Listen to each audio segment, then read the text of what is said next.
Olá, sejam muito bem-vindos a mais um episódio do Ipsuscast, a série de vídeo e podcast da Ipsus, sempre trazendo um tema relevante e atual e contemporâneo para as empresas e marcas e clientes que a gente tem aqui no Brasil. Hoje a gente vai falar de um tema muito bacana e muito atual, que é influência. E para isso a gente tem aqui dois especialistas, dois experts da Ipsus. Obrigado, Paula, por você ter vindo. Se você pudesse apresentar, por favor. Claro, então eu sou a Paula Soria, eu estou super feliz de estar aqui, primeira vez participando nesse podcast. Estreando. Obrigada. E eu sou da Ipsus Brasil e sou responsável aqui pela relação com os clientes, sou Client Officer aqui. E além de cuidar da relação, evidentemente, é também entender o que é importante para os nossos clientes, trazer as pautas que fazem mais sentido para ajudar justamente nas questões de negócio dos nossos clientes. Muito bom. Obrigado, Paulo. Seja bem-vindo. Eu sou também. Diego. Obrigado, tudo bem? Vou fazer copy-paste de algumas coisas. Não, eu sou Diego Pagura, Chief Client Officer na Ipsus também. Eu trabalho junto com a Paula também, no time que a gente sim, dá esse suporte, né? Tanto para os clientes quanto para os nossos colegas dentro da Ipsus, para a gente conseguir casar os desafios de negócio dos clientes com o valor que a gente pode trazer como empresa de pesquisa também aqui no mercado brasileiro. Muito bom. Considerando essa visão de clientes, então, já dando o nosso pontapé inicial aqui, por que a Ipsus faz um ranking de marcas mais influentes? Qual que é a importância da influência hoje em dia? Nossa, que pergunta, né? Eu acho que primeiro porque é legal, né? Sempre ranking, tem aquele... Não, mas é influência... Assim, a gente sempre, por exemplo, se a gente pensar a gente como seres humanos, né? A gente faz muitas coisas por influência. Eu gosto de uma coisa porque eu vi alguma vez que alguém me apresentou, né? Então, a força, o poder da influência é muito grande, né? Para você criar proximidade, para você transformar comportamentos. Então, a gente acredita que se a gente consegue medir como a gente está fazendo influência de uma marca, a gente entende o poder ou a força que essa marca tem para criar essa proximidade e tornar comportamentos de consumidor assim no dia a dia, né? Não, totalmente. Eu acho também porque a Ipsus é apaixonada por pessoas, apaixonada por marcas, e eu acho que essa relação entre pessoas e marcas acaba se materializando muito na influência. E a influência, para mim, eu sempre digo que é um superpoder das marcas, né? Assim, elas têm essa capacidade de abrir os olhos das pessoas, de certa maneira, se elas usam isso de uma maneira correta. Então, para determinados temas e de influenciar exatamente, de moldar um pouco a vida das pessoas. Sob esse olhar, talvez seja a mais potente forma de conexão entre uma marca ou uma organização e as pessoas, é a influência, né? Sim. Totalmente, eu acho. E acho que faz sentido também, agora eu queria acrescentar mais uma camada, que a gente está numa época em que o propósito das empresas, das marcas, ganha muita força. E o propósito está muito ligado a você conseguir influenciar comportamentos ou alterar comportamentos, que é a característica de influência, em direção ao seu propósito, né? E normalmente os propósitos são muito bem intencionados, de maneira que a gente tem um momento que parece muito favorável para a gente estar falando disso, né? Eu acho que o começo de tudo isso, né, é a partir do poder que o consumidor também ganha em relação às escolhas que ele pode fazer, né? Hoje a gente fala isso todo dia, né? O consumidor ele tem quase que um poder parecido ao que as companhias têm, porque o número de opções de marcas, ou serviços, produtos que você pode escolher hoje é muito grande. Então as companhias precisam se provar muito mais, né? Então a questão de a responsabilidade, a influência se torna muito importante porque ela reflete finalmente empatia. O quanto você consegue no teu propósito, você casar isso com valores que mobilizam, exatamente. Não, eu concordo totalmente. Acho que você falou uma coisa fundamental, que é essa questão, a influência traz uma responsabilidade, né, das marcas.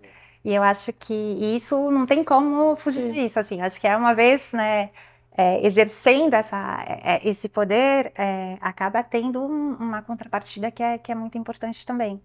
Então, estar pronto, de fato, para exercer essa influência da maneira correta é um dever das marcas. Como dizia o Homem-Aranha, é verdade, do Homem-Aranha isso. Com grandes poderes vem grandes responsabilidades. Exatamente. Desculpa a citação pop. Exatamente. Deixa eu comentar rapidinho quais são os drivers de influência. Isso foi uma descoberta dos estudos, não esse é o ranking número... São 10 anos de mídia. É o 10º ano de Most Influential Brand, portanto a gente tem aqui uma enorme massa de dados que nos permite determinar quais são os drivers de influência. Obviamente, influência é um conceito com alguma relatividade e que a gente tenta tornar mensurável. Esse é o objetivo desse trabalho que a gente faz. E com isso a gente descobriu que há vários drivers que estão altamente correlacionados. E eu queria compartilhar aqui com vocês, acho que a gente vai colocar aqui na tela, o primeiro drive, primeira característica que move, primeiro fator que move influência é inovação, é a capacidade das empresas e marcas de inovarem, trazerem coisas novas de diversas maneiras, né, sobre diversos aspectos. O segundo driver é confiança, também altamente correlacionado com influência. O terceiro é consciência socioambiental. O quarto, empatia. O quinto, presença, sob o ponto de vista de distribuição e de capacidade de ter contato com determinada marca ou organização. E o sexto fator é engajamento online. Queria ouvir vocês sobre isso na ordem: inovação, confiança, consenso socioambiental, empatia, presença, engajamento online. Como vocês interpretam essas... Eu acho que inovação já é meio que, né, sempre ali na liderança aí dos fatores que mais refletem essa influência.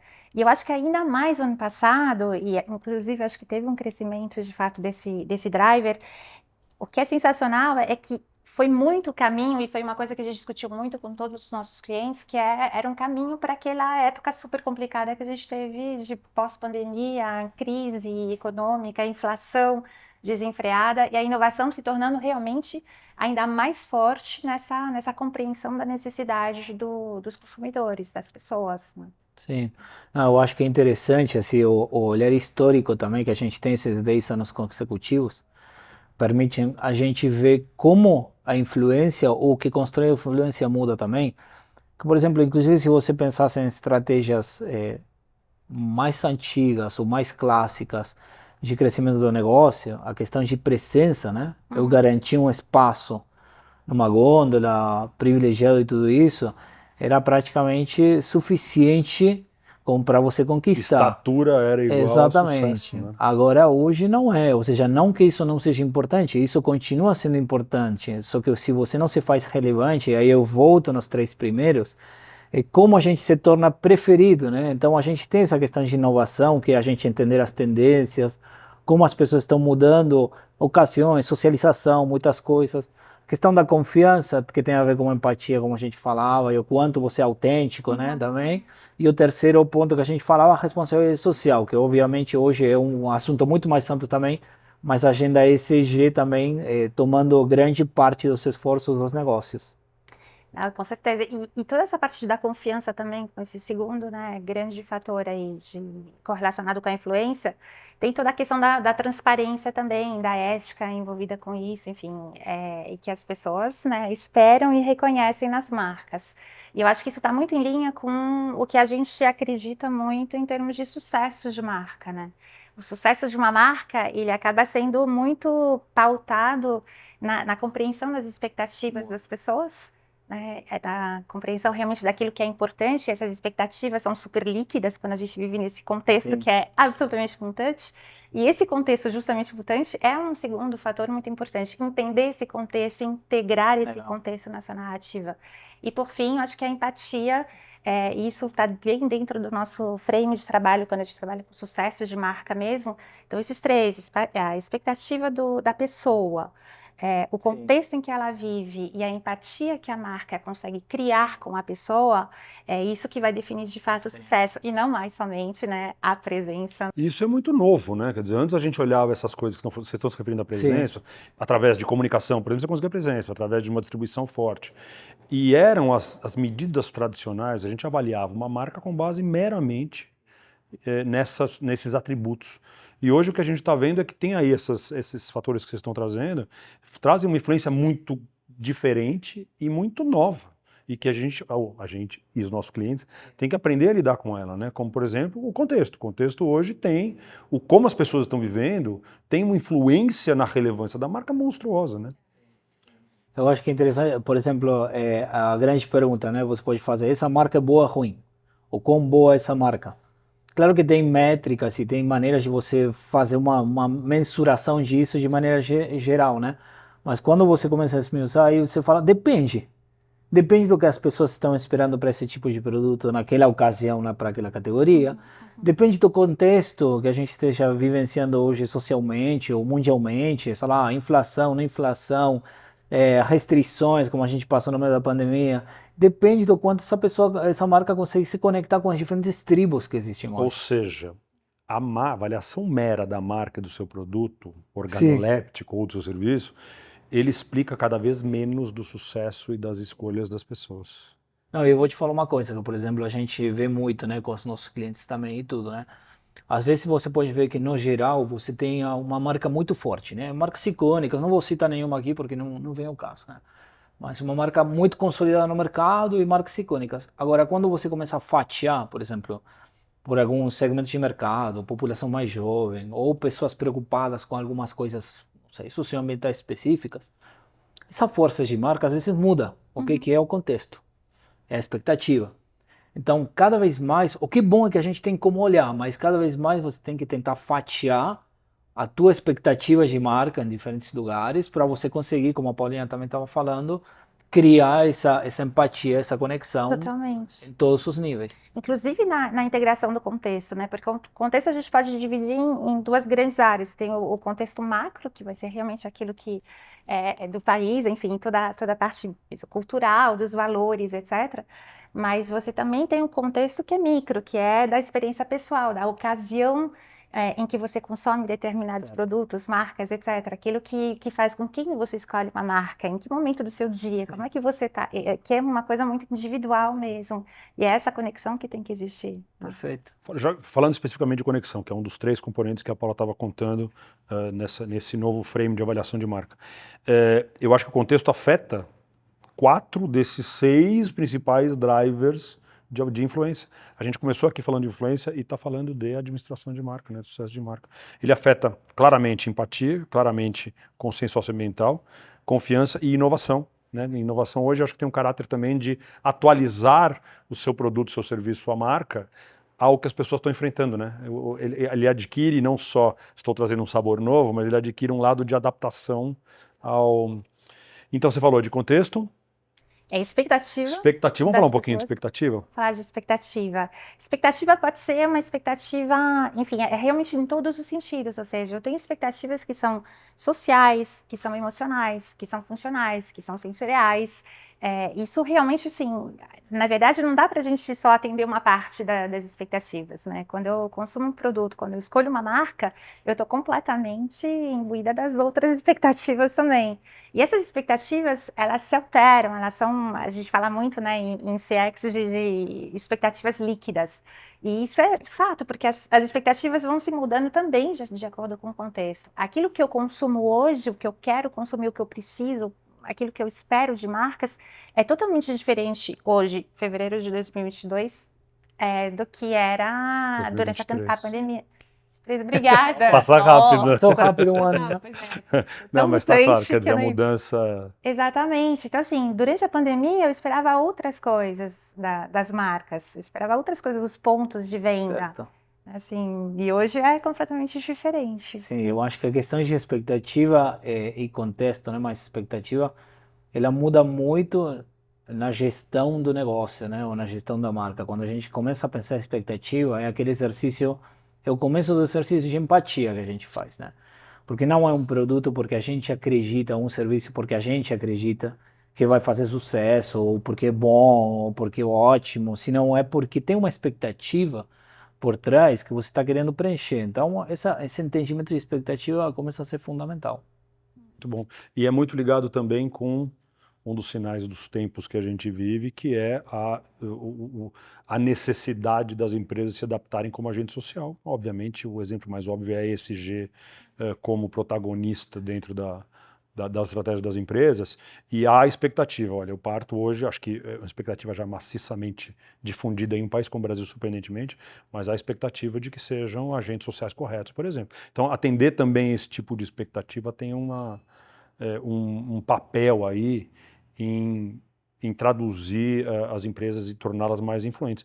E aí eu queria, com isso, só trazer um outro ponto que vocês, eu sei que trabalham muito perto, junto com os nossos clientes, que é o segundo item daqui dos drivers de influência, que é a confiança. se vocês puderem só correlacionar qual a importância da confiança e como ela é produzida. É que, de novo, assim, eu vejo um link tão forte de confiança com empatia, porque, na verdade, é você entendendo a pessoa, os seus consumidores, como marca, que você consegue, de fato, ter esse movimento, né, ao encontro realmente do que é relevante e pertinente para as pessoas, e você consegue estabelecer uma relação de confiança, porque a confiança vai estar pautada na questão da autenticidade, na questão da transparência realmente com a qual a marca se expressa e se comunica com os seus consumidores, e eu acho que isso faz um verdadeiro ecossistema aí de valores muito importantes que vão mudar essa confiança. Então, é isso, transparência, empatia, cuidado, acolhimento, enfim, tudo isso faz parte também da maneira como a empresa e a marca se Isso coloca. ajuda a explicar, né, Paula, por que aquela disciplina que antes era tão fechadinha no board e hoje ela é absolutamente essencial na organização, que é a reputação corporativa. Exatamente. E eu sei que isso está na agenda muito do trabalho de vocês. Sim, sim, e é interessante, né? A gente sabe, assim, há muito tempo, não é de agora, né? Que confiança, né, como indicador de reputação corporativa, ele tem uma conexão direta com o valor da empresa, né, saudabilidade dos negócios da empresa. É uma métrica, sim, que a gente sabe que é uma métrica importante, mas o ponto é o que significa confiança e como que eu trabalho confiança, né? Então, confiança não é o que a gente tem visto, inclusive ultimamente, só você entregar um produto de acordo com a expectativa De qualidade. de né? qualidade que o cliente ou o teu, não sei, o stakeholder X está pretendendo, né? As pessoas estão esperando dessa empresa muito mais do que um produto. Ou seja, e aí que casa justamente com o ESG. Por incrível que pareça, a estratégia de ESG tem um papel importantíssimo para você alavancar a confiança.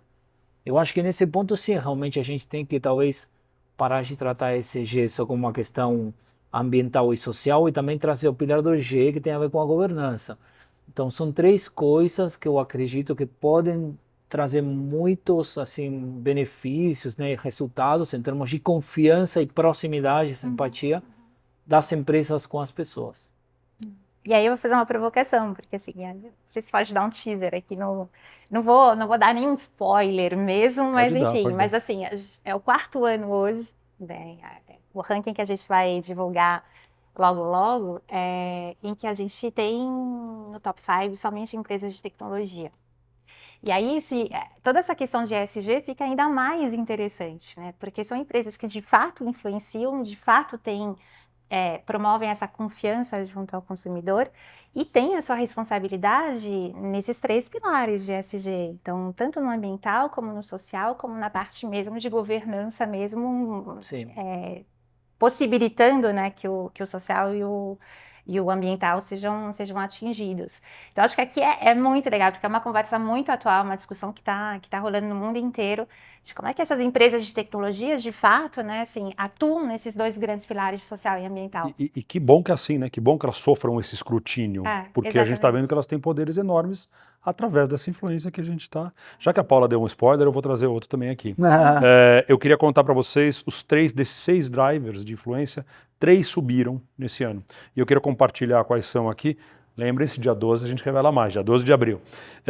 Os drivers que subiram: inovação, confiança e empatia. Nossa. Olha como está alinhado o que a gente está falando. Não sei se vocês querem comentar rapidinho por que vocês acham que isso aconteceu. Não tem muito para comentar, né? Porque vai ser em termos de surpresa. Eu acho que talvez a gente não falou muito de inovação, falamos um pouquinho por cima da questão de inovação. É um pilar que, se não me engano, ele vem ganhando importância também muito. E a gente entendia a inovação historicamente como melhorar os produtos, lançar um produto a mais, né? Eficiência de custo e tudo mais. E não que não possa ser isso, mas o que a gente busca aqui é uma inovação relevante, uma inovação que consiga resolver a equação, como a gente estava comentando agora, de contexto, de empatia e principalmente de expectativa.